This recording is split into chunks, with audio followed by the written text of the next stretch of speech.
اعوذ باللہ من الشیطان الرجیم بسم اللہ الرحمن الرحیم الحمد للہ الاول بلا اول کان قبلہ والآخر بلا آخر یکون بعدہ الذي فطر الخلائق بقدرته ونشر الرياح برحمته ووتد بالصخور ميدان أرضه ثم الصلاة والسلام على أشرف الأنبياء والمرسلين حبيب إله العالمين أبي القاسم محمد باللہ الشہید محمد رسول وعلى أهل بيته الطيبين الطاهرين المعصومين الذين أذهب الله عنهم الرجس وطهرهم تطهيرا وفا باللہ الشہید محمد رسول واللعنة الدائمة على أعدائهم أجمعين من يوم عداوتهم إلى قيام يوم الدين أما بعد فقد قال حق سبحانه وتعالى في محكم كلامه الأعلى بسم الله الرحمن الرحيم والنجم إذا هوى ما ضل صاحبكم وما غوى وما ينطق عن الهوى إن هو إلا وحي يوحى صلوات پر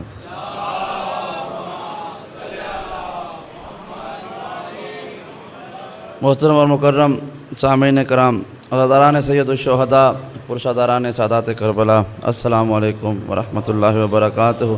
یا علی مدد۔ پروردگار نے اپنی ہمیشہ رہنے والی کتاب قرآن مجید میں ارشاد فرمایا ہے کہ وَالنَّجْمِ اِذَا هَوَىٰ، قسم ہے ستارے کی جب وہ ٹوٹ کر گرا، مَا ضَلَّ صَاحِبُكُمْ وَمَا غَوَىٰ، تمہارا نبی نہ کبھی گمراہ ہوتا ہے نہ وہ کچھ بھولتا ہے، وَمَا يَنطِقُ عَنِ الْهَوَىٰ، اور یہ اپنی مرضی سے کوئی کلام نہیں کرتا، إِنْ هُوَ إِلَّا وَحْيٌ يُوحَىٰ، سوائے جو ہم اس پر وحی نازل کرتے ہیں۔ ان آیات کی روشنی میں ہمارا سلسلہ گفتگو کل سے شروع ہوا تھا، آج اس کی دوسری منزل پروردگار سے دعا ہے کہ وہ اس بابرکت تذکرے میں ہمارا پڑھنا، آپ کا سننا اور انتظامیہ کا انتظام کرنا اپنی بارگاہ میں قبول و منظور فرمائے، اور اس تذکرہ بابرکت کو ہمارے اور آپ کے لیے قیامت کے دن سامان شفاعت محمد و آل محمد قرار دے۔ اپنی اپنی دعاؤں کی قبولیت کے لیے، حاجات کی مقبولیت کے لیے بلند آواز سے صلوات پڑھ دیں۔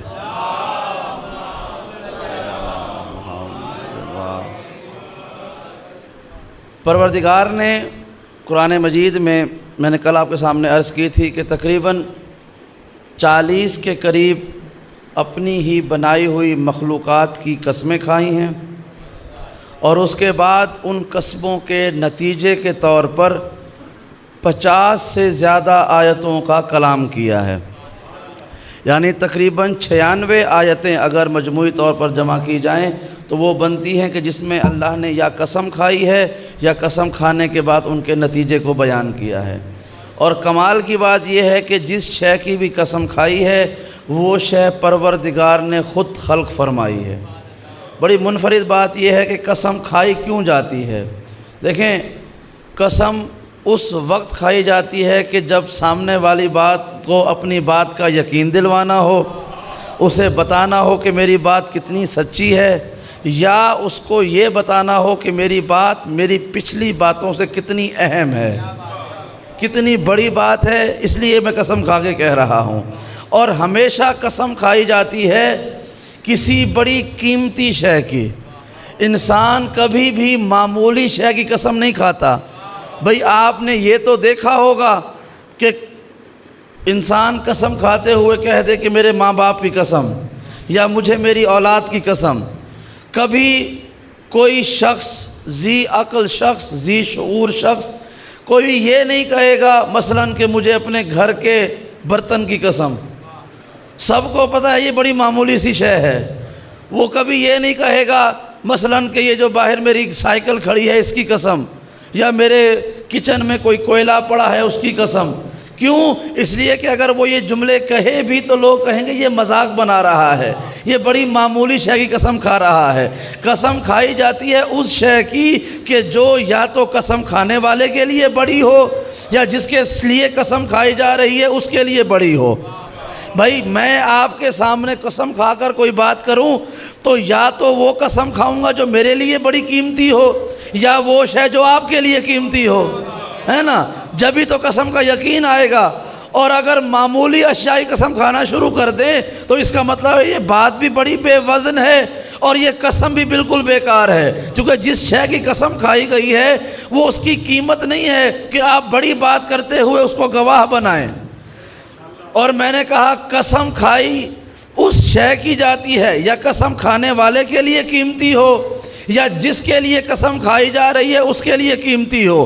اور معمولی شے کی قسم عام انسان بھی نہیں کھاتا، لیکن اللہ نے قرآن مجید میں جو قسمیں کھائی ہیں بڑی عجیب ہیں۔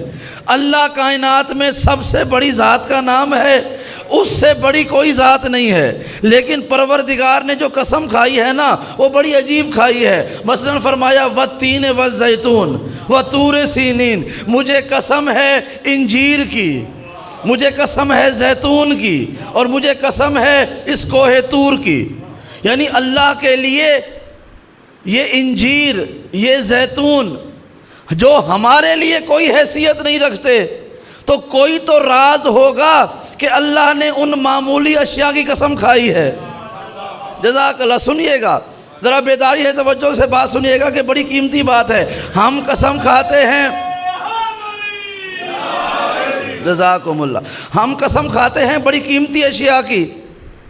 معمولی شے کی قسم تو ایک عام عقل مند انسان نہیں کھاتا، اور اللہ جو کائنات میں سب سے بڑا ہے اس سے بڑی کوئی اور شے نہیں ہے، اس سے بڑی کوئی قیمتی شے خلق نہیں ہوئی ہے۔ تو پروردگار قسم کھا رہا ہے کبھی زیتون کی، کبھی قسم کھا رہا ہے انجیر کی، اور پھر اپنی ہی بنائی ہوئی چیزوں کی قسم کبھی کہہ رہا ہے والشمس وضحاها والقمر اذا تلاها والنهار اذا جلاها واللیل اذا یغشاها والسماء وما بناها والارض وما طحاها ونفس وما سواها۔ کبھی خدا کہہ رہا ہے کہ والنجم اذا ہوا، مجھے قسم ہے ٹوٹے ہوئے ستارے کی۔ کبھی خدا کہہ رہا ہے والضحى واللیل اذا سجا ما ودعك ربك وما قلى۔ کبھی خدا کہہ رہا ہے کہ والفجر وليال العشر والشفع والوتر۔ کبھی خدا کہہ رہا ہے کہ والنازعات غرقا والناشطات نشطا، اور پروردگار کہہ رہا ہے کہ والعصر ان الانسان لفی خسر الا الذین آمنوا وعملوا الصالحات وتواصوا بالحق وتواصوا بالصبر۔ جزاک اللہ۔ ماں صلی علی اللہ۔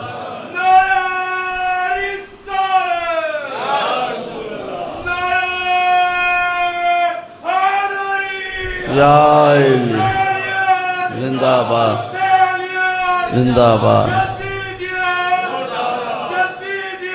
مردہ باد،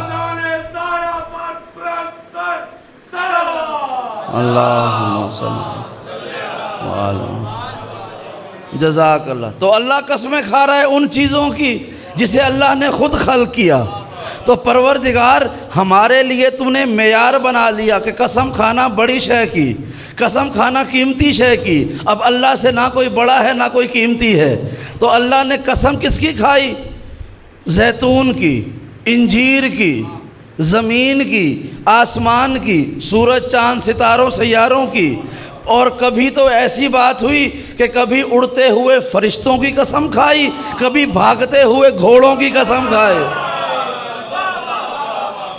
جزاکم اللہ، جزاکم اللہ، جزاک اللہ۔ کبھی قسم کھائی اڑتے ہوئے فرشتوں کی، والسابحات سبحا والسابقات سبقا فالمدبرات امرا، یہ ہے فرشتوں کی قسمیں۔ پھر کبھی پروردگار قسم کھاتا ہے ان گھوڑوں کی جو تیزی سے دوڑتے ہوئے آتے ہیں تو ان کی بھاری سانس کی آواز آتی ہے، اور کبھی وہ ایسے گھوڑے ہیں جو زمین پہ اپنے پاؤں مارتے ہیں تو ان کے سموں سے چنگاریاں نکلتی ہیں۔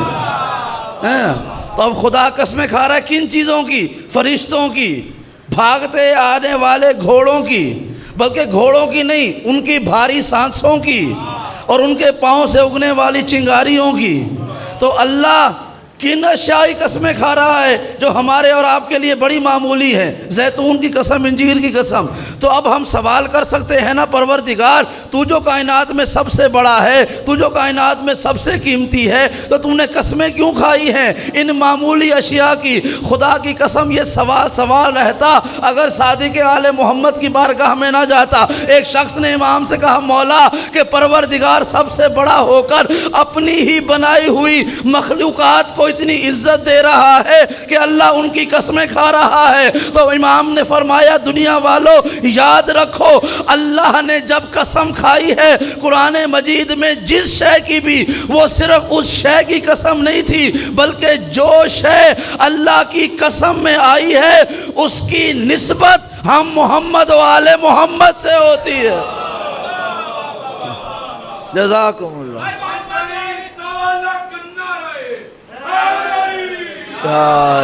جزاکم اللہ، یا علی جزاک اللہ۔ فرمایا جو شے بھی اللہ نے قسم کھائی ہے قرآن میں اس کی نسبت ہم محمد و آل محمد سے ہوتی ہے۔ فرمایا کیسے؟ تو سوال کیا کیسے؟ امام نے جواب دیا، اللہ نے ہر انجیر کی قسم نہیں کھائی، بلکہ اس انجیر کی قسم کھائی جس نے رسول کے لبوں کا بوسہ لیا۔ اللہ نے ہر زیتون کی قسم نہیں کھائی، بلکہ اس زیتون کی قسم کھائی کہ جو محمد مصطفیٰ نے تناول کیا۔ یعنی اللہ کا فرمان یہ ہے کہ مجھے ہر انجیر عزیز نہیں، ہر زیتون عزیز نہیں، بلکہ وہ خوراک عزیز ہے جسے محمد نے اپنے ہاتھوں سے اٹھایا، اپنے ہونٹوں سے لگایا، اپنے زبان کے اوپر رکھا، اپنے جسم کا حصہ بنایا۔ تو جو شے محمد مصطفیٰ کے ہاتھ سے مس ہو جائے، جو رسول کی زبان سے مس ہو جائے، وہ اللہ کی نظر میں اتنی قیمتی ہوتی ہے، اللہ اس کی قسم کھاتا ہے، وہ خوراک اتنی قیمتی ہو جاتی ہے، اللہ اس کی قسم کھاتا ہے۔ سوچو اس کے بارے میں کیا مرتبہ ہوگا کہ جس کے بارے میں رسول نے کہا، حسین منی وانا من الحسین۔ جزاکم اللہ، جزاکم اللہ، جزاکم اللہ، اللہم صلی علی محمد، جزاکم اللہ، جزاکم اللہ۔ خدا ہر اس شے کی قسم کھاتا ہے جس کی نسبت اہل محمد سے ہو جائے، کیونکہ ان کے ہاتھوں سے مس ہو گئی، ان کے ہونٹوں سے مس ہو گئی، ان کی زبان پہ مس ہو گئی، رسول نے پسند کیا، اللہ نے کہا میں نے قسم کے لائق بنا دیا، ہے نا؟ کیا پتہ نہیں وہ انجیر کس کے باغ میں اگا ہوگا، ہے نا؟ کس نے اس کی کاشتکاری کی ہوگی، وہ کون سا شخص ہوگا جو اس کا تاجر ہوگا، کون خرید کر لایا ہوگا، کس نے رسول کے سامنے پیش کیے ہوں گے۔ جب تک رسول کے سامنے پیش ہوئے وہ قسم کے لائق نہیں تھے، لیکن جیسے ہی رسول کے ہاتھ سے مس ہوئے اللہ نے کہا اب یہ قسم کے لائق ہو گئے ہیں، اب یہ قسم کے لائق ہو گئے ہیں۔ اب جملہ سنیں گا، انہی منفرد ترین قسموں میں کہ جو اللہ کہہ رہا ہے کہ میں نے خالق ہو کر بھی قرآن مجید میں کھائی ہیں، کہ کیونکہ ان کی نسبت محمد و آل محمد سے ہو جاتی ہے۔ اب انہی قسموں میں ہم نے جب قرآن مجید کی ورگردانی کی تو ہمیں ایک منفرد صورت نظر آئی۔ پروردگار نے فرمایا لا اقسم بہذا البلد وانت حل بہذا البلد، اے رسول میں کیوں نہ قسم کھاؤں اس شہر مکہ کی کہ تیرے پاؤں اس کی مٹی پر آتے ہیں۔ جزاکم اللہ، جزاکم اللہ، یا علی یا علی، اللہم صلی جزاکم اللہ. لا اقسم بہذا البلد وانت حل بہذا البلد، میں کیوں نہ قسم کھاؤں اس شہر مکہ کی کہ تیرے قدم اس کی مٹی پر آتے ہیں. عربی زبان میں یہ ایک ادارہ حوزہ علمیہ مدرسہ ہے، یہاں پہ طالب علم ہے، میں چلا جاؤں گا، آپ تصدیق کروا لیجئے گا علماء سے بھی طلاب سے بھی. عربی زبان میں بڑا خوبصورت لفظ ہے ہل، ہے اور لام، اس کا مطلب ہے گھل مل جانا. ہاں، انت حل بہذا البلد، کہ تو اس شہر میں گھل مل گیا ہے. اب گھل مل کا آسان ترجمہ بتاؤں اردو میں کیا ہوتا ہے؟ اللہ اپنے حبیب سے کہہ رہا ہے کہ میں کیوں نہ قسم کھاؤں اس شہر مکہ کی کہ تیرے قدم اس کی مٹی پر آتے ہیں، تو نے اس کی ہوا میں سانس لیا، تو نے اس کی فضاؤں کو دیکھا، تو نے تیرے وزن کو اس نے اپنے سینے پر اٹھایا، آسمان نے تجھ پہ سایہ کیا، تو یہاں پہ چلتا تھا، تیرا گھر یہاں پر ہے، تیرے ماں باپ یہاں پر ہیں، یعنی تو اس شہر میں ایسا گھل مل گیا کہ میں کیوں نہ قسم کھاؤں کہ اس کی نسبت میرے رسول سے ہو گئی ہے.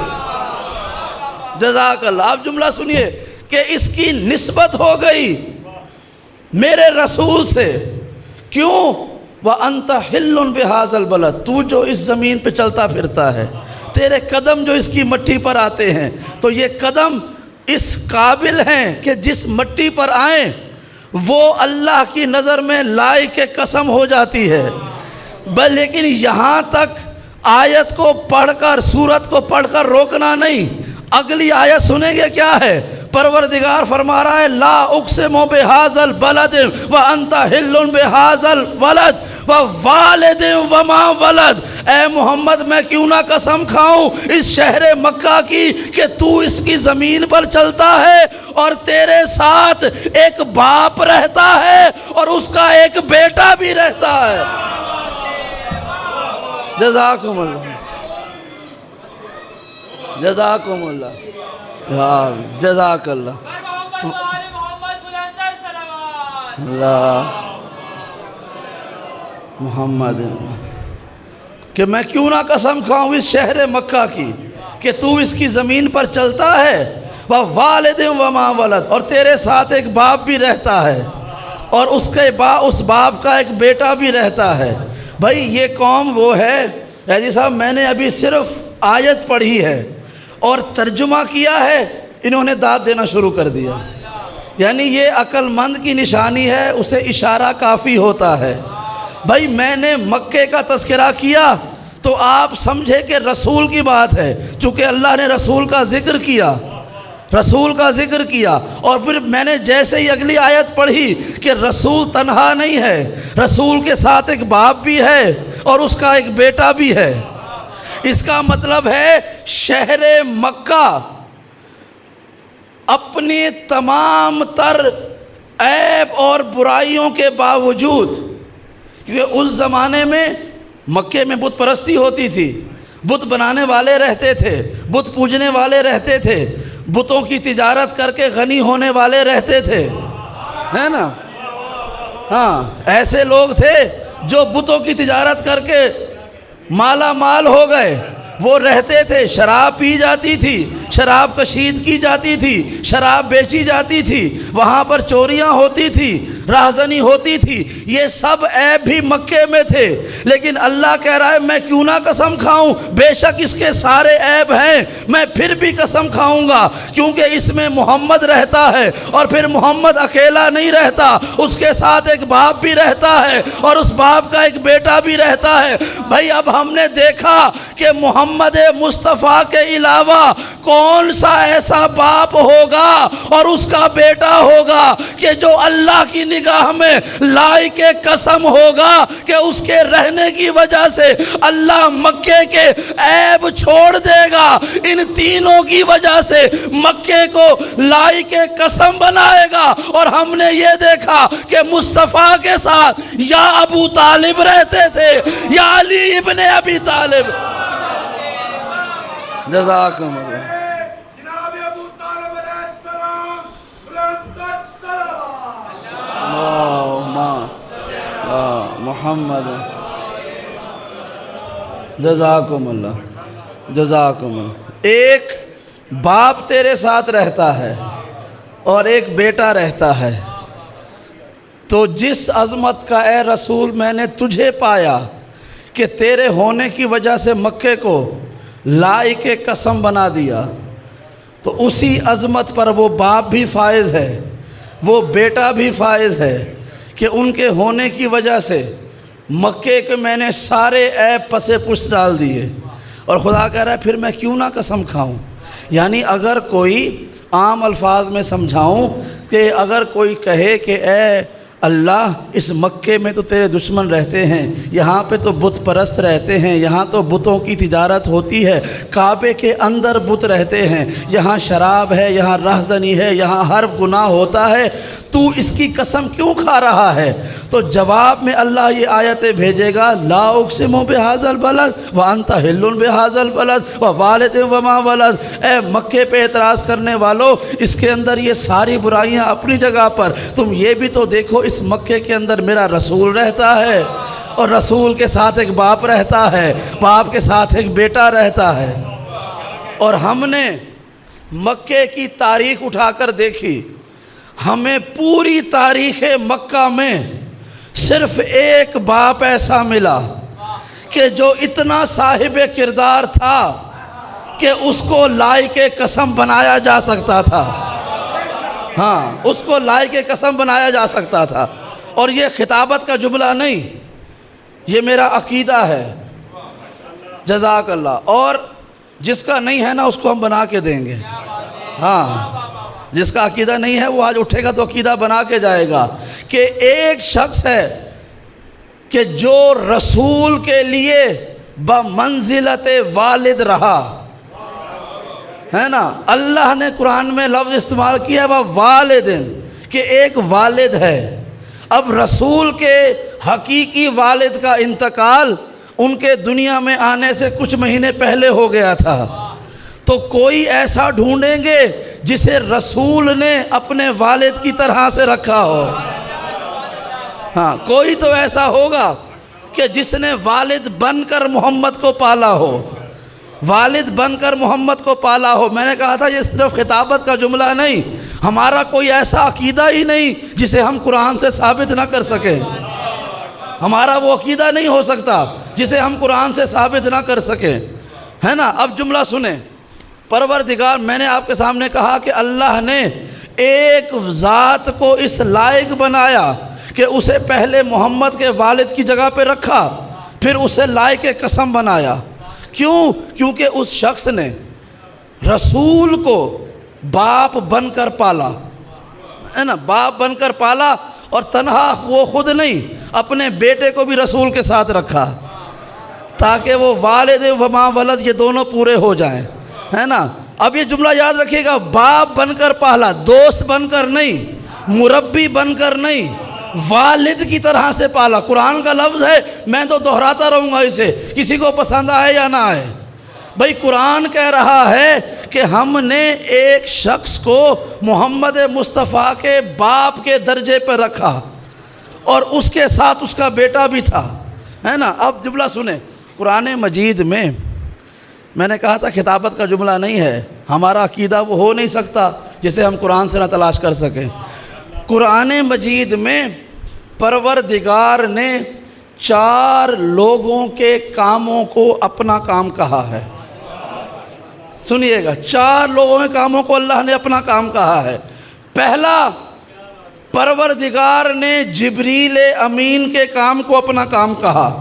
کب؟ جملہ سنیے گا، پروردگار فرما رہا ہے سبحان الذی اسریٰ بعبدہ لیلا من المسجد الحرام الی المسجد الاقصی الذی بارکنا حولہ لنریہ من آیاتنا، کہ اللہ کہہ رہا ہے پاک ہے وہ ذات جس نے اپنے بندے کو سیر کروائی مسجد حرام سے مسجد اقصی تک۔ تو تاریخ میں ملتا ہے کہ حضرت جبریل آئے تھے، ساتھ براق نامی ایک سواری لائے تھے، رسول براق پہ سوار ہوئے، جبریل ساتھ ساتھ چلے، اور وہ تھے جو انہیں سفر معراج پر لے گئے۔ تاریخ میں ہے لے تو جبریل گئے تھے، قرآن میں اللہ کہہ رہا ہے میں لے کے گیا تھا۔ توجہ کے ساتھ، یعنی کوئی جبریل وہ کام کرے، اللہ کہہ رہا ہے میں نے کیا ہے۔ سبحان الذی اسرا، پاک ہے وہ ذات جس نے سیر کروائی۔ شیعہ سنی علماء کا سب کا عقیدہ ہے، کیونکہ رسول نے بتایا تھا کہ جبریل آئے تھے، اپنے ساتھ براق لائے تھے، میں براق پہ سوار ہوا، جبریل ساتھ ساتھ چلتے جا رہے تھے اور ہم نے اللہ کی نشانیوں کو دیکھا سفر معراج میں۔ اللہ کہہ رہا ہے میں نے سیر کروائی، حقیقت میں جبریل نے سیر کروائی تھی، یعنی جبریل وہ پہلی مخلوق ہے، وہ پہلا فرد ہے کہ کام جبریل نے کیا، اللہ کہہ رہا ہے میں نے کیا۔ اب جملہ سنیے گا، دوسری آیت، پروردگار نے خود محمد مصطفیٰ کے بارے میں کہا وَمَا رَمَيْتَ إِذْ رَمَيْتَ وَلَكِنَّ اللَّهَ رَمَى، اے رسول یہ جو کافر کو پتھر مارا ہے یہ پتھر تو نے نہیں مارا بلکہ پروردگار نے مارا۔ جزاک اللہ۔ اب یہ بھی ایک واقعہ ہے جنگ احد کا، میں 2 لفظوں میں بیان کروں گا، لیکن پہلے یہ 4 آیتیں سنیں۔ اللہ کہہ رہا ہے وَمَا رَمَيْتَ إِذْ رَمَيْتَ وَلَكِنَّ اللَّهَ رَمَى، یہ جو کافر کو پتھر مارا ہے اے محمد یہ پتھر تو نے نہیں مارا بلکہ اللہ نے مارا ہے۔ یعنی ایک موقع ایسا تھا ایک کافر کو رسول نے پتھر مارا، آیت آ گئی کہ اے رسول یہ دنیا کو بتا دو یہ پتھر تم نے نہیں اللہ نے مارا ہے۔ یعنی مارا تو محمد مصطفیٰ نے پتھر تھا، اللہ کہہ رہا ہے میں نے مارا ہے۔ اب 2 شخصیات ہو گئی، جبریل اور دوسری شخصیت اللہ کے رسول۔ وہ کہہ رہے ہیں کہ اللہ کہہ رہا ہے جو کام انہوں نے کیے ہیں وہ اللہ کر رہا ہے۔ اب تیسرا جملہ سنیں گے، پروردگار کہہ رہا ہے الم یجد کا یتیمن فآوا، کیا اللہ نے تجھے یتیم دے کر تیری کفالت نہیں کی تھی؟ جزاک اللہ۔ کیا وہ اللہ نے جس نے یتیم تجھے دیکھا اور پھر تیری کفالت کی؟ یعنی تیسرا فرد ایک ایسا ہے کہ جس نے رسول کو یتیم دیکھا اور اللہ نے اس شخص نے کفالت کی، اللہ نے کہا ہے وہ کفالت اس نے نہیں کی میں نے کی ہے۔ جزاک اللہ۔ پہلا جبریل، اس کے عمل کو اللہ نے کہا میرا عمل، دوسرے محمد مصطفیٰ ان کے عمل کو اللہ نے کہا میرا عمل، تیسرا ایک شخص تھا کہ جس نے کفالت کی، رسول کو پالا، اللہ کہہ رہا ہے اس نے نہیں پالا میں نے پالا۔ اور چوتھی آیت اسی صورت میں ایک آیت کے بعد پروردگار فرما رہا ہے وَوَجَدَكَ عَائِلًا فَأَغْنَىٰ، کیا اللہ نے تجھے مال کا ضرورت مند دیکھ کر تجھے غنی نہیں کر دیا؟ جزاک اللہ، جزاک اللہ۔ تو یہ 4 آیتیں، 4 شخصیات ہمارے سامنے، اللہ ان چاروں کے کاموں کو کہہ رہا ہے یہ کام انہوں نے نہیں کیے بلکہ پروردگار نے کیے۔ 2 میں نے نام لیے، 2 میں نے اشارے کیے، ہاں 2 میں نے اشارے کیے۔ ابھی اشارے کرنے والوں کا نام لوں گا، پھر ہمارے چہرے بتائیں گے کہ ہم نے یہ کیسا جملہ پایا کہ بھائی اللہ کہہ رہا ہے وہ جبریل نے معراج کروائی تھی، جبریل نے نہیں کروائی اللہ نے کروائی۔ وہ پتھر رسول نے مارا تھا، اللہ کہہ رہا ہے رسول نے نہیں مارا اللہ نے مارا ہے۔ اور ایک شخص نے محمد مصطفیٰ کو یتیم دیکھا اور اسے پالا، اللہ کہہ رہا ہے اس نے نہیں پالا بلکہ میں نے پالا۔ اور ایک شخصیت ایسی ہے کہ جس نے رسول کو مال کا ضرورت مند دیکھا، اپنا سارا مال دے کر رسول کو غنی کر دیا، اللہ کہہ رہا ہے اس نے مال نہیں دیا بلکہ میں نے دیا۔ اور تاریخ بتاتی ہے یہ جو آخری 2 آیتیں پڑھی ہیں ہمیں مکے میں یہ 2 آیتوں کے مصداق کون نظر آئے؟ ایک علی کا بابا ابو طالب اور ایک زہرا کی ماں خدیجہ کبریٰ۔ جزاکم اللہ۔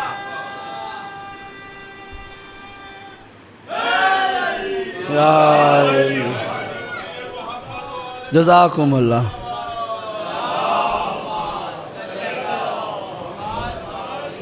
جزاکم اللہ، جزاکم اللہ۔ ایک ابو طالب علی کے بابا، ایک خدیجہ زہرا کی ماں، اور ان کا مرتبہ یہ تھا اللہ کہہ رہا ہے یہ کام انہوں نے نہیں کیا میں نے کیا ہے۔ ابو طالب نے نہیں پالا میں نے پالا ہے، خدیجہ کا مال نہیں تھا میرا مال تھا میں نے دیا ہے۔ تو اب یہ 2 شخصیات جس پر جملے پہ لانا چاہ رہا تھا، ایک حضرت ابو طالب، ایک حضرت خدیجہ۔ دنیا ان دونوں کے بارے میں کہیں نہ کہیں اپنے دل میں سوالیہ نشان رکھتی ہے۔ میں تفصیل نہیں کہتا، اس سوالیہ نشان ضرور رکھتی ہے ان دونوں کے بارے میں۔ وہ جو دشمنی ہے نا سوالیہ نشان والی، وہ ان کی ذات کی وجہ سے نہیں ہے، اس رشتے کی وجہ سے ہے جو میں نے بتایا تھا۔ ابو طالب سے دشمنی اس لیے ہے کہ وہ علی کا بابا ہے، خدیجہ سے نفرت اس لیے ہے کہ وہ زہرا کی ماں ہے۔ ہاں، لیکن اللہ کو علم دیکھ رہا تھا کہ قیامت تک آنے والے لوگ ایسے ہوں گے کہ جن کے اپنے دلوں میں فتور ہوگا، اپنے دلوں میں کجی ہوگی، اپنے دلوں میں عیب ہوں گے، لیکن وہ اعتراض کریں گے کبھی ابو طالب کی ذات پر، کبھی خدیجہ کی ذات پر۔ اللہ نے پھر کیا کیا؟ اللہ نے کہا ان دونوں کا کام ان کا نہیں ہے، یہ میرا کام ہے۔ اور دو ایسے کام پہلے اللہ نے کہے تھے، ایک جبریل کا کام کہا تھا اور ایک جناب رسول اللہ کا کلام کہا تھا۔ بھائی کیا کوئی دنیا میں ایسا ہے جو جبریل کے بارے میں کوئی سوالیہ نشان لگا سکے؟ کیا کوئی ایسا ہے جو محمد مصطفیٰ کے بارے میں کوئی سوالیہ نشان لگا سکے؟ بھائی اللہ نے حضرت ابو طالب اور خدیجہ کے کام کو بعد میں اپنا کام کہا، رسول اور جبریل کے کام کو پہلے اپنا کہا۔ اور رسول اور جبریل وہ ہیں کہ جنہیں اللہ نے خود معصوم بنایا ہے، بے عیب بنایا ہے، یعنی اللہ نے رسول اور جبریل کے کاموں کے ساتھ ساتھ ابو طالب اور خدیجہ کے کاموں کو اپنا کام کہہ کر بتایا۔ دنیا والوں خبردار، اگر تمہارا دل ہو کسی سے تقابل کرنے کا تو رسول اور جبریل کے ساتھ ابو طالب اور خدیجہ کا تقابل کرنا، اپنے جیسوں کے ساتھ نہ کرنا۔ جزاکم اللہ، جزاکم اللہ، جزاکم اللہ۔ ملکہ العرب صدیقہ ملکہ جناب خدیجہ الکبریٰ سلام اللہ علیہ بلند صلوات۔ اللہم جزاک اللہ۔ دیکھیں وہ بچہ بہت دیر سے نعرہ لگانے کی کوشش کر رہا ہے، صلوات لگانے کی کوشش کر رہا ہے، لیکن پتہ ہے ہم اس کا جواب کیوں نہیں دے پا رہے؟ کیونکہ وہ بیٹھا بڑا دور ہے نا۔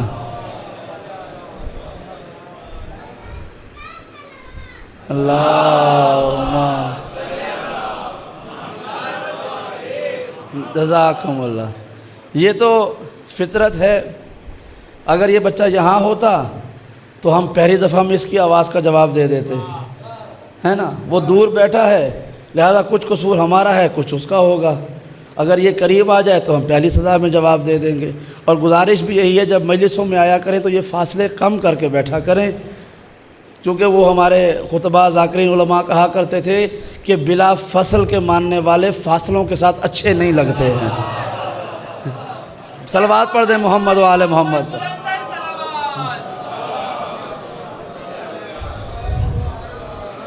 جزاکم اللہ۔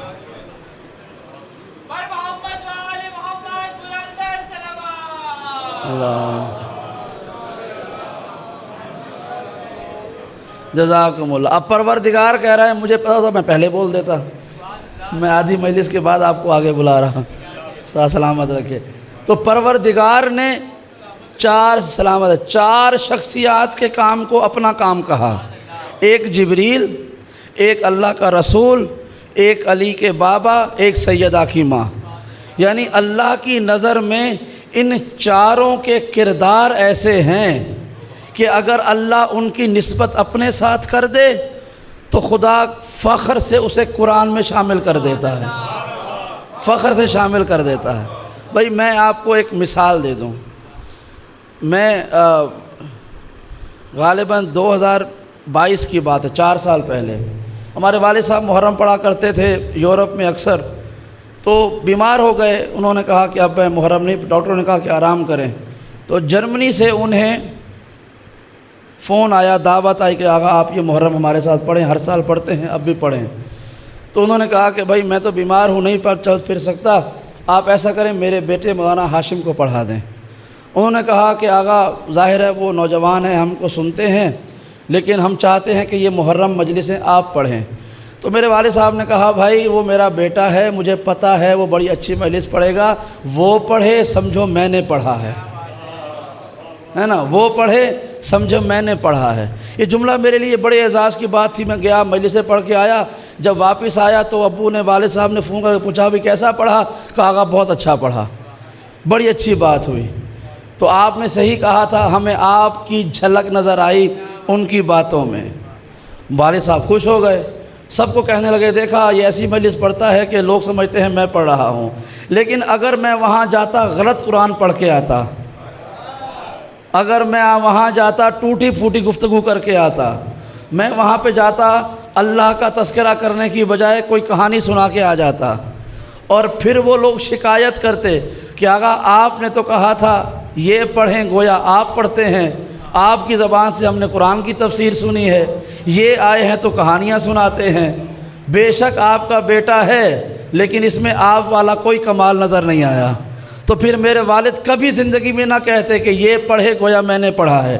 یعنی ایک عام انسان بھی ایک عیب دار بات کی نسبت اپنی طرف نہیں دیتا، وہ چاہتا ہے وہ بات اپنی طرف کہوں جو بے عیب ہو، جس میں کوئی عیب نہ ہو، جس پہ کوئی اعتراض نہ کر سکے، جس پہ کوئی انگلی نہ اٹھا سکے۔ اگر کوئی عیب دار بات ہوگی، اگر کوئی بیکار اور فضول بات ہوگی تو بے شک رشتے میں کوئی کتنا قریب ہی کیوں نہ ہو وہ اس کی نسبت اپنی طرف نہیں دیتا۔ اللہ جانے ابو طالب نے رسول کی تربیت کیسی بے عیب کی تھی کہ اللہ قیامت تک کہتا ہے ابو طالب نے نہیں، یہ تربیت میں نے کی ہے۔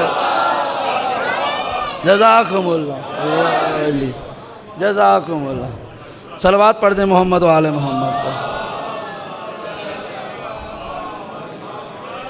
جزاکم اللہ، جزاکم اللہ۔ اللہ اکبر، یا رسول اللہ، یا الہ اللہم صلی اللہ۔ جزاک اللہ بھائی، یہ اللہم صلی اللہ محمد۔ تو بھائی سفر معراج آپ کے سامنے، حضرت ابو طالب کی تربیت آپ کے سامنے، حضرت خدیجہ کا مال آپ کے سامنے۔ ایک آیت درمیان میں پہلے پڑھی تھی جو شاید بہت سے افراد کے لیے نئی ہو۔ آیت یہ تھی کہ وما رمیت اذ رمیت ولکن اللہ رما۔ اے رسول یہ جو کافر کو پتھر مارا ہے یہ پتھر آپ نے نہیں مارا بلکہ اللہ نے مارا ہے۔ یہ قرآن مجید کی ایک آیت ہے، ایک چھوٹا سا واقعہ ہے۔ رمی کہتے ہیں پتھر مارنے کو۔ جو لوگ حج پہ جا چکے ہیں ان کو پتہ ہے، اور جو نہیں گئے خدا انہیں لے کے جائے، کہ حج میں ایک عمل آتا ہے رمی جمرات۔ رمی جمرات کیا ہوتا ہے کہ اس میں شیطان کو پتھر مارا جاتا ہے۔ بھائی حج کا یہ جملہ سنیں گے اور یہ آپ لوگوں کے علاوہ شاید کوئی سمجھ بھی نہ سکے۔ حج کے بہت سارے اراکین ہیں، بہت سارے رکن ہیں، آپ کو وہ سارے ادا کرنے ہیں۔ آپ حج کے جتنے بھی مناسک ہیں، جتنے بھی رکن ہیں، جتنے بھی اعمال ہیں، آپ ان تمام اعمال کو دیکھیں تو وہ سب کے سب عمل تولے والے ہیں، وہ سب عمل تولا ہے۔ ہم احرام باندھ رہے ہیں، ہم صفا مروہ کر رہے ہیں، ہم طواف کر رہے ہیں، ہم مقام ابراہیم کے پاس نمازیں پڑھ رہے ہیں، ہم قربانی دے رہے ہیں، ہم تکثیر کر رہے ہیں، یہ سارے عمل ہیں تولا کے۔ بس ایک عمل آتا ہے جس میں شیطان کو پتھر مارا جاتا ہے، یہ عمل تبرے والا ہوتا ہے نا۔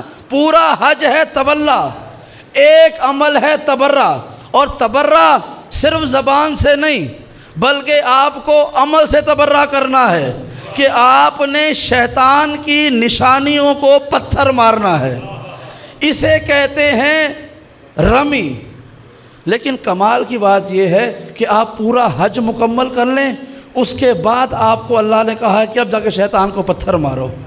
بھائی عقل تو یہ کہتی ہے پہلے شیطان کو پتھر مارتے پھر جاتے اللہ کو اپنی عبدیت ثابت کرتے۔ اللہ نے کہا نہیں، پہلے میری بارگاہ میں جھکو، پہلے اپنی عبدیت مجھے ثابت کرو، پھر پھر اس کے بعد تم اس منصب پر جاؤ گے کہ تم شیطان سے دشمنی کا اظہار کر سکتے ہو۔ یعنی کوئی جب تک اللہ کے ساتھ اپنی عبدیت کا رشتہ مستحکم نہیں کرتا، وہ شیطان کے ساتھ دشمنی کرنے کا حق بجانب نہیں ہوتا۔ عام لفظوں میں کہوں کہ پہلے اللہ نے یہ حکم دیا ہے کہ تم عبدیت کے کمال کو پہنچ کر تولا کرنے کا حق ادا کرو، اس کے بعد تمہارا حق ہے کہ اب جا کر شیطان پر تبرہ کرو۔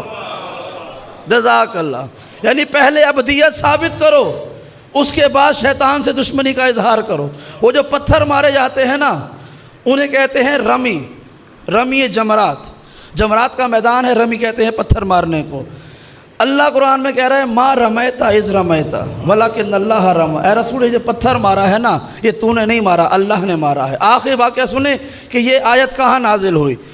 غزوہ احد بڑا منفرد واقعہ ہے اسلامی تاریخ کا۔ دوسری بڑی جنگ تھی اور مسلمانوں نے اسی جنگ میں رسول کے حکم کی خلاف ورزی کر دی۔ رسول نے کہا تھا یہ دو پہاڑوں کے درمیان جگہ خالی ہے، یہاں پر بیٹھے رہنا، اس کو خالی نہ کرنا، دشمن یہاں سے آ جائے گا۔ لیکن جب کلمہ پڑھنے والوں نے دیکھا نا کہ دشمن بھاگ چکا ہے، وہ مال غنیمت جمع کرنے کے لیے پہاڑوں سے اتر کر آ گئے۔ اتنے میں دشمن نے دیکھا جگہ خالی ہے، وہ دوبارہ گھوم کر آیا اور اس نے حملہ کیا، مسلمانوں کو بڑا نقصان پہنچایا۔ جب اس دوسرے حملے کے بعد لشکر اسلام منتشر ہو گیا، لوگ بھاگ نکلے جان بچانے کے لیے، اتنے میں دیکھا کہ اللہ کے رسول تنہا رہ گئے، اکیلے تھے۔ اور وہ جس نے کبھی رسول کو اکیلا نہیں چھوڑا تھا، جس نے کبھی رسول کو کسی میدان میں تنہا نہیں چھوڑا تھا، بجلی کی سی تیزی سے رسول کے ساتھ پہنچے اور دیکھا کہ میدان خالی ہے، اپنے پرائے سب میدان چھوڑ چکے ہیں۔ اتنے میں رسول خدا چلنے لگے مدینہ کی طرف، امیر المومنین بھی ساتھ چلنے لگے۔ ایک مشرک تھا کہ جو زخمی تھا اور قریب المرگ تھا، اس نے دیکھا کہ میں بھی مر رہا ہوں، میرے عزیز و رشتہ دار بھی مر چکے ہیں، محمد پھر بھی زندہ جا رہا ہے۔ تو اس نے آخری سانسیں لیتے ہوئے قریب پڑا ہوا پتھر اٹھایا اور پتھر اٹھا کر رسول کے سر کا نشانہ لے کر رسول کو مارا، تاکہ آخری لمحے میں ہی صحیح رسول پہ حملہ کروں۔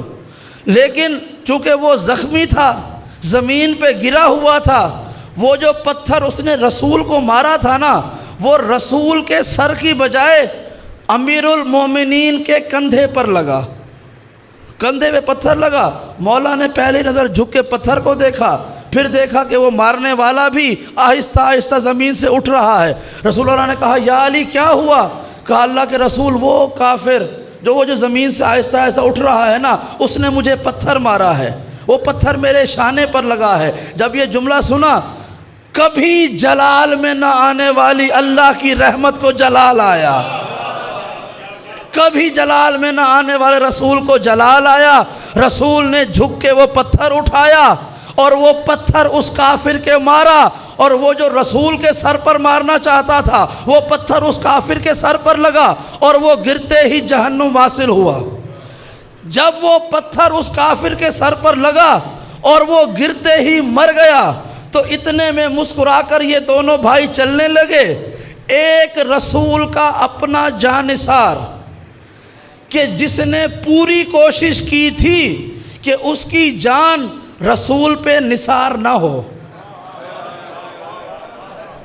ہاں، کوئی جانثار جس نے پوری کوشش کی کہ جان نثار نہ ہو، اس نے رسول کو دیکھا اور کہا یا رسول اللہ، آپ کو تو اللہ نے عالمین کے لیے رحمت بنا کر بھیجا ہے، آپ تو عالمین کے لیے رحمت ہیں، کیا ہو کہ آپ نے اس کافر کو پتھر مارا؟ قیامت کے دن یہ آپ کو سوال کر لے کہ اے پروردگار، اپنے رسول سے پوچھ کر بتائیں، اگر یہ عالمین کے لیے رحمت تھا تو اس نے مجھے کیوں پتھر مارا؟ اے اللہ کے رسول، آپ قیامت میں کیا جواب دیں گے کہ آپ نے اس کو پتھر مارا ہے؟ جیسے ہی یہ سوال ہوا، اللہ نے آیت بھیج کر کہا اے رسول ان کو بتاؤ، اسے پتھر تو نے نہیں مارا بلکہ پروردگار نے مارا۔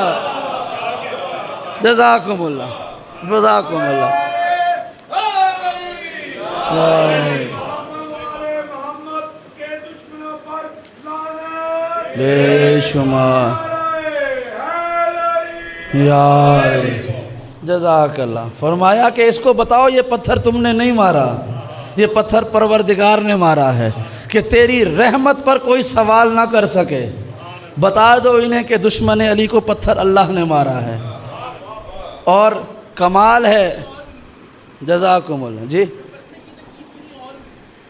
جزاک اللہ۔ یہ تو ابتدا تھی، احد والا پتھر تو پہلا پتھر تھا، یہ تو پہلا پتھر تھا، اور پھر آسمان سے پتھر آنے لگے، آسمان سے پتھر آنے لگے۔ بلکہ میرا یہ عقیدہ ہے کہ پتھر تو ابھی تک بھی آتے ہیں، بس فرق یہ تھا اس زمانے کے پتھر جسموں پر لگتے تھے، اس زمانے کے پتھر دشمنان علی کے دلوں پر لگتے ہیں۔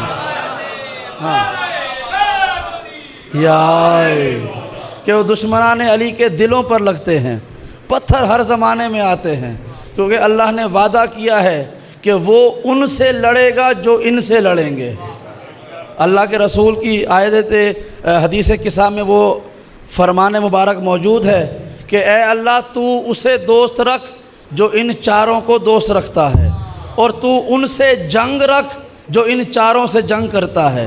تو اب جو علی سے جنگ کرے گا تو وہ علی سے نہیں کر رہا، وہ اللہ سے جنگ کر رہا ہے، اور پھر جو اللہ سے جنگ کرے گا اس کے لیے تو پھر آسمان سے پتھر آنا بنتا ہے نا۔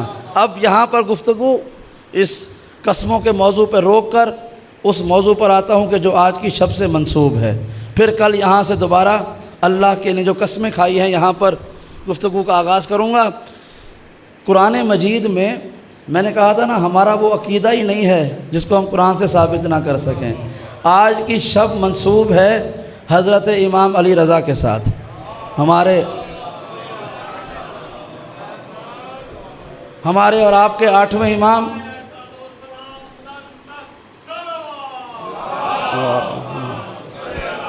محمد۔ جزاک اللہ سر، اپنی گھڑی ملا لیں ہماری گھڑیوں کے ساتھ، جزاک اللہ۔ ہم 9:15 بجے شروع کرتے ہیں۔ اللہم صلی اللہ۔ یہ ایک بڑی گھڑی یہاں پر ہونی چاہیے، جانے سے پہلے گھڑیاں اپنی ملا کے جائیں۔ ہم اس گھڑی کے مطابق 9:15 بجے مجلس شروع کرتے ہیں، جزاک اللہ۔ آج دوسری منزل، قرآن مجید میں پروردگار نے اپنے ایک رسول، اپنے ایک نبی، ایک صاحب شریعت، صاحب کتاب بندے حضرت عیسیٰ ابن مریم کا ایک واقعہ درج کیا۔ کیا واقعہ ہے؟ بس 2 جملے سنیے گا، وقت ختم ہونے کو ہے۔ پروردگار نے کہا قرآن مجید میں، حضرت عیسیٰ کے پاس لوگ آئے اور کہا کہ عیسیٰ آپ کی نبوت کا معجزہ کیا ہے؟ ہم کیسے مانیں کہ آپ نبی اور رسول ہیں؟ تو ہمیں کوئی معجزہ دکھائیں۔ حضرت عیسیٰ نے جو جواب دیا وہ قرآن مجید میں من و عن بعین ہی موجود ہے۔ وہ کیا جواب تھا؟ حضرت عیسیٰ نے کہا انی اخلق لکم من الطین کہیئۃ الطیر۔ تم میرا معجزہ دیکھنا چاہتے ہو کہ میں نبی اور رسول کیسے ہوں؟ تو دیکھو انی اخلق لکم من طین، اے دنیا والو میں تمہارے لیے انی اخلق لکم من الطین کہیئۃ الطیر، میں تمہارے لیے مٹی کا ایک پرندہ بناؤں گا، پھر کیا کروں گا؟ فَأَنفَخُ فِيهِ، پھر میں اس کے اندر پھونک ماروں گا، فَيَكُونُ طَيْرًا بِإِذْنِ اللَّهِ، پھر وہ اللہ کے حکم سے پرندہ بن کے اڑنے لگے گا۔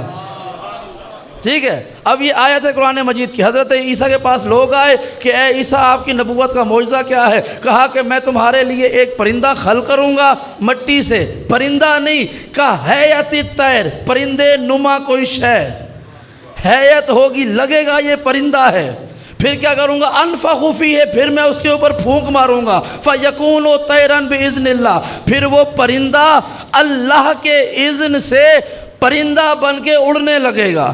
یعنی وہ جو مٹی سے میں شکل بناؤں گا پرندے کی، میں اس میں پھونک ماروں گا، اللہ کا اذن آئے گا اور وہ پرندہ بن کے اڑنے لگے گا۔ یہ حضرت عیسیٰ کا ایک معجزہ ہے کہ انہوں نے مٹی جمع کی، اس میں پانی ملایا، گارا بنایا، پرندے جیسی شکل بنائی، پھر اس کے اوپر پھونک ماری، پھر دعا کی پروردگار میرا معجزہ ثابت کر دے، اللہ کا اذن آیا، پھر وہ پرندہ بن کے اڑنے لگا۔ تو ایک پرندہ حضرت عیسیٰ نے خلق کیا، لیکن وہ براہ راست خلق نہیں ہوا، کتنے مرحلوں سے گزرا۔ پہلے مٹی لی، پھر اس میں پانی ملایا، پھر پرندے کی شکل بنائی، پھر اس کے اوپر پھونک ماری، پھر دعا مانگی، پھر اللہ کا اذن آیا، پھر اس کے بعد پرندہ بنا۔ یعنی ایک نبی برحق ہو کر بھی اتنے مرحلوں سے گزر کر ایک معجزہ دکھاتا ہے اور لوگ اس پر ایمان لے آتے ہیں۔ یہ اللہ کا نبی ہے کہ جو اپنے ہاتھ سے پرندے کی شکل بناتا ہے، اس کے اوپر پھونک مارتا ہے، اور پھر اس کے بعد اللہ سے دعا مانگتا ہے کہ اللہ کا اذن آ جائے تاکہ وہ پرندہ بن جائے۔ یہ اللہ کا نبی ہے، اور میرا اور آپ کا 8واں امام وہ ہے۔ دشمن کے دربار میں دیوار پر، قالین پہ شیر کی تصویر بنی ہے، اشارہ کرتا ہے، وہ اصلی شیر بن جاتا ہے۔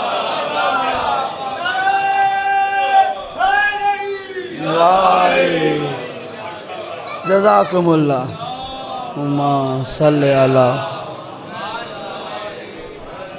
جزاکم اللہ۔ وہ عیسیٰ جو کتنے مرحلوں سے گزر کر ایک معجزہ دکھاتا ہے، مٹی، پانی، پرندے کی شکل، پھونک، اللہ سے دعا، اللہ کا اذن۔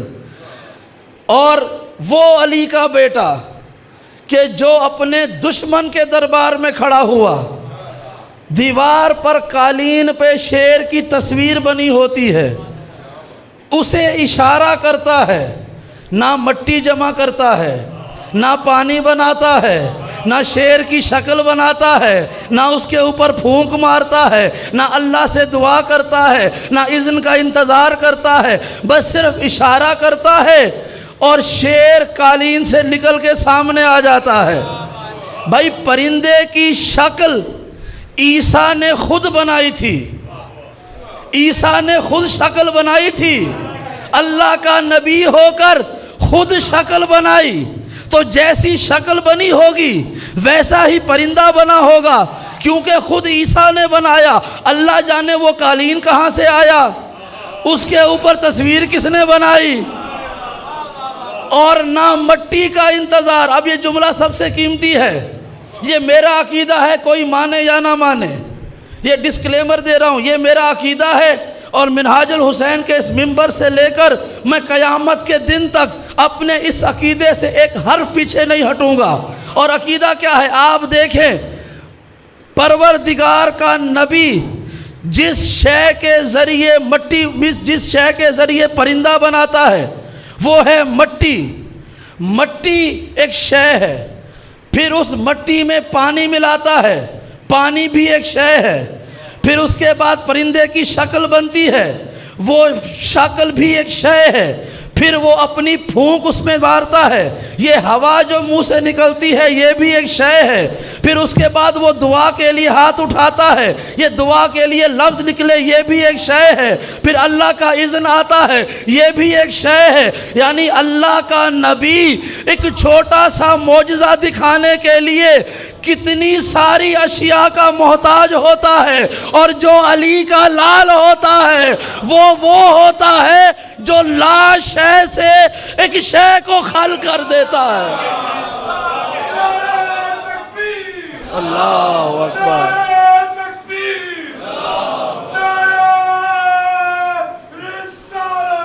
یا رسول اللہ، یا رسول اللہ، یا علی،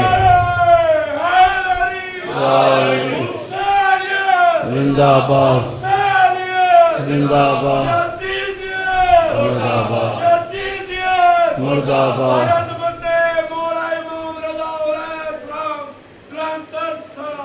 اللہم صلی علی محمد، جزاکم اللہ۔ جو کتنی ہی شے کا محتاج ہو ایک معجزہ دکھانے کے لیے وہ اللہ کا نبی ہے، اور جو لا شے سے شے کو خل کر دے، جو لا شے سے اپنے شے کو خل کرے۔ بھائی یہ کچھ تو ہوا تھا نا، آخری جملہ قرآن کی آیت پہ اس گفتگو کا اختتام، کہ کچھ تو ہوا تھا۔ وہ مامون نے چلاکی کی تھی کہ امام کو ڈرانے کے لیے اس نے درباری جمع کیے اور ایک گستاخ کو کہا کہ جب امام رضا اپنی بات کر رہے ہو نا تم بار بار ان کی بات کو ٹوکنا، کبھی ان کے بابا کا تذکرہ کرنا تو اب وہ نقل کفر ہے کہ تم حقارت سے کرنا، بدتمیزی سے کرنا، تو کوئی موقع ایسا آئے گا علی رضا ہے، علی مرتضیٰ کی گستاخی پر غصے میں آ جائے گا اور ہم کہیں گے دیکھو یہ کیسا امام ہے جو غصے میں آ جاتا ہے نا۔ اب اس نے یہ منصوبہ بنایا تھا اور قرآن کی آیت ہے مکروا و مکر اللہ واللہ خیر الماکرین، ایک منصوبہ دشمن بناتا ہے، ایک منصوبہ اللہ بناتا ہے، اور اللہ بہترین منصوبہ بنانے والا ہے، وہ بہترین منصوبہ بنانے والا ہے۔ اب روایت کے لفظ ہیں، آپ نے وہ واقعہ سنا ہے، آخری جملہ، حضرت موسیٰ کے زمانے میں جب فرعون نے ان کو ڈرانے کے لیے جادوگروں کو بلایا تھا،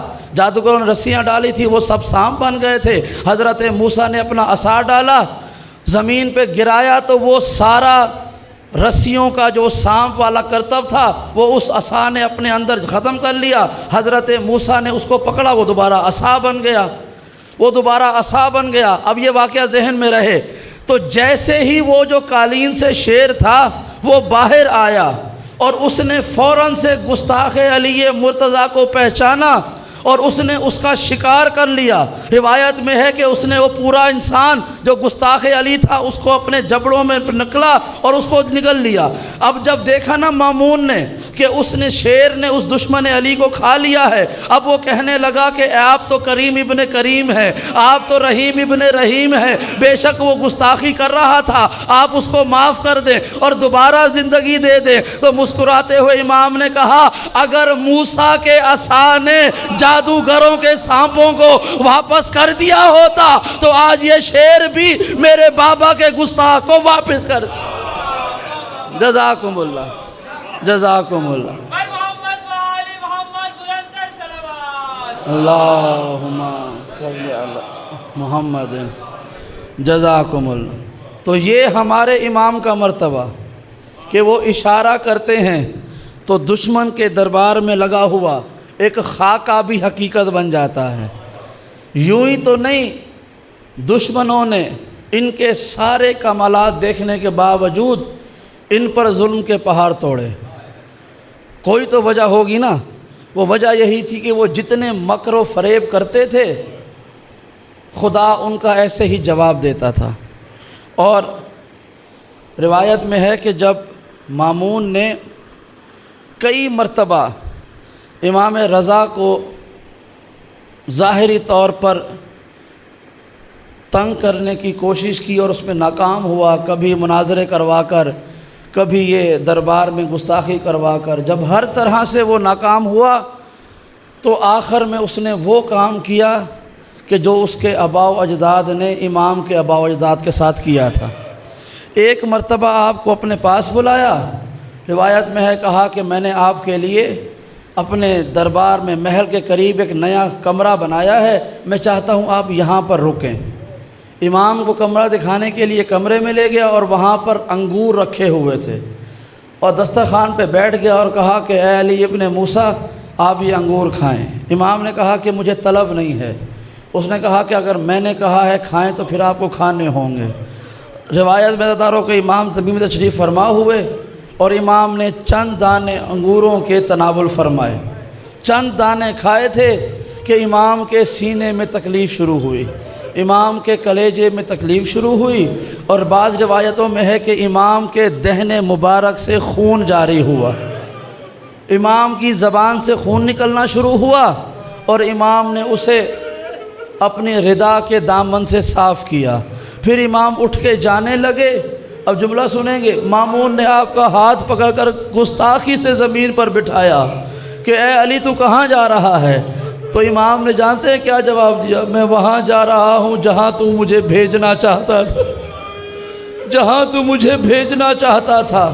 پھر اس نے کہا کہ نہیں اے علی ابن موسیٰ آپ ابھی میرے مہمان ہیں۔ روایت میں ہے 3 دن تک اس ظالم مامون الرشید نے اسی محل کے اندر بنے ہوئے حجرے میں امام کو نظر بند کر دیا کہ اس نے باہر 2 درباری کھڑے کر دیے، دو دربان کے خبردار امام کو باہر نہ جانے دینا۔ 3 دن تک میرا مولا تنہائی کے عالم میں زہر کھا لینے کے بعد وہیں پہ تڑپتا رہا۔ 3 دن تک روایت میں ہے، ہمارے 9ویں امام نے روایت کی ہے، جب پوچھا گیا ان سے کہ آپ کے مظلوم والد اس حجرے میں، اس کمرے میں 3 دن تک قید تنہائی میں کیا کرتے رہے؟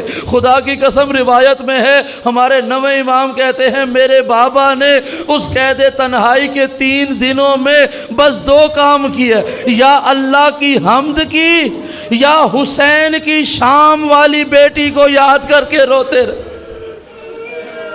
امام کا مرثیہ بتایا کہ آپ یہ جملے کہا کرتے تھے کہ اے حسین کی مظلوم بیٹی سکینہ، میں تو 50 برس سے زیادہ زندگی جی چکا اور اللہ نے مجھے مرد بنایا تھا اور مجھ میں حوصلہ اور بہادری رکھی۔ امام کہتے میں قربان جاؤں تیری غربت پر کہ تو حسین کی پیاری بیٹی تھی، اور آج 3 دن سے میں قید تنہائی میں تڑپ رہا ہوں۔ اللہ جانے تو شام کے اندھیروں میں اکیلی کیسے رہتی۔ اجرکم اللہ۔ ہزاروں روایت میں ہے کہ امام گریا کرتے رہتے۔ جب 3را دن گزرنے لگا نا تو دربانوں نے سنا کہ کمرے کے اندر سے امام کی آواز آہستہ آہستہ مدھم ہوتی جا رہی ہے۔ وہ دوڑ کر مامون کے پاس آئے اور کہا کہ ہمیں لگتا ہے کہ علی رضا کا آخری وقت آ گیا ہے، اب اس کی آواز اس کے ہمیں سنائی نہیں دے رہی۔ جب یہ جملہ سنا مامون نے کہا کہ جلدی سے علی رضا کو ان کے گھر پہ منتقل کر دو۔ ہزاروں روایت میں ہے ابھی امام کو لے کر ان کے حجرے کے دروازے کے قریب پہنچے تھے کہ گھر کے اندر سے بسم اللہ کی آواز آئی کہ ہمارا مولا ہمارا سردار آ گیا ہے۔ تو وہ صحن جس سے ابھی بسم اللہ کی آواز آئی تھی، جیسے ہی انہوں نے امام کے جسم کو دیکھا، وہ بسم اللہ کی آواز انا للہ کی آواز میں تبدیل۔ اجرکم اللہ۔ انا للہ کی آواز میں تبدیل ہوئی۔ روایت میں ہے کہ دم توڑتے ہوئے مولا نے آخری سانسیں لیتے ہوئے ایک نظر اپنے گھر والوں کو دیکھا۔ خدا کی قسم روایت کا جملہ ہے کہ امام کی آنکھیں بند ہو رہی تھی، سانسیں ختم ہو رہی تھی۔ جاتے جاتے آپ نے کہا میرا چہرہ کربلا کی طرف کر دو، میرا چہرہ کربلا کی طرف کرو۔ جیسے ہی امام کا چہرہ انور کربلا کی سمت موڑا گیا، روتے ہوئے کہنے لگے السلام علیکہ یا جدی الغریب، اے میرے غریب الوطن دادا آپ پر سلام، السلام علیکہ یا ابا عبداللہ، اے حسین غریب آپ پر سلام۔ اور امام نے یہ جملے کہتے ہوئے اس دنیا کو چھوڑا۔ آپ کے چاہنے والوں نے آپ کے جنازے کو بلند کیا اور امام کو شان و شوکت سے دفن کیا گیا۔ لیکن جانتے ہیں امام نے آخری لمحوں میں کربلا کے شہید کو سلام کیوں کیا؟ شاید اس لیے کہ پرسا دیتے ہوئے امام کہہ رہے ہوں اور میرا تو جنازہ اٹھایا جائے گا، واہ کربلا والے تیری قسمت، تیرے لاشے پر گھوڑے دوڑتے